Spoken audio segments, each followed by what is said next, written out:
welcome back. Good morning, Joe. A shot of the White House. Let's bring in right now Republican representative from Indiana and chairman of the House Republican Conference, Congressman Mike Pence. Hey, Mike, good to see you. There's the GOP's going on a listening tour. Rush Limbaugh said yesterday that GOP shouldn't pander by going on a listening tour. They should go on a teaching tour. What say you, sir? Well, I love Rush, but I think be careful. I think the objective here of the energy summit we're going to have today on Capitol Hill, featuring former Governor John Engler, now head of the National Association of Manufacturers, is going to be about leaders in Washington, D.C. listening and learning and helping to educate the American people about the real cost of the so-called cap and trade legislation. It's a national energy tax.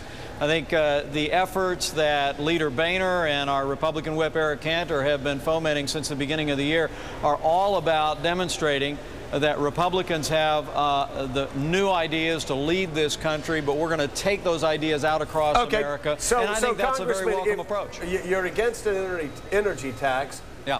How do you help transform this economy to a green economy? Do you do it through higher CAFE standards? Do you do it through more investment in alternative fuel sources? What is the plan for the GOP to go green?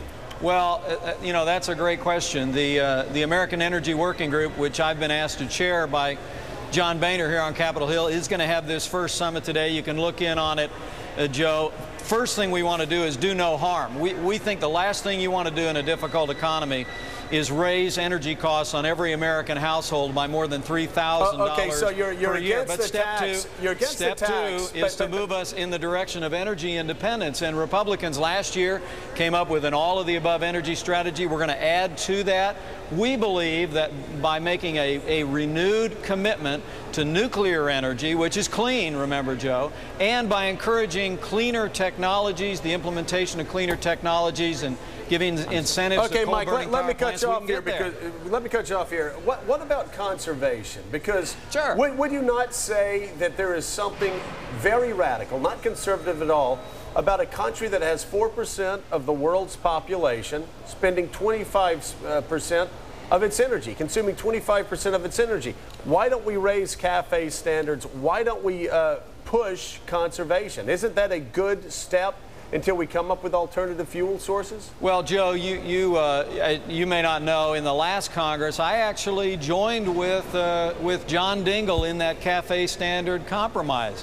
Look, a real energy strategy in this country is going to include giving the American people more access to American oil, greater fuel efficiency in our vehicles, wind, solar, and nuclear, and new technologies for clean coal. But what we ought not to do in the name of combating global warming is pass a national energy tax that's going to increase energy costs for every American household. And as we'll see today in this summit today, it's going to particularly hit American manufacturing and American jobs.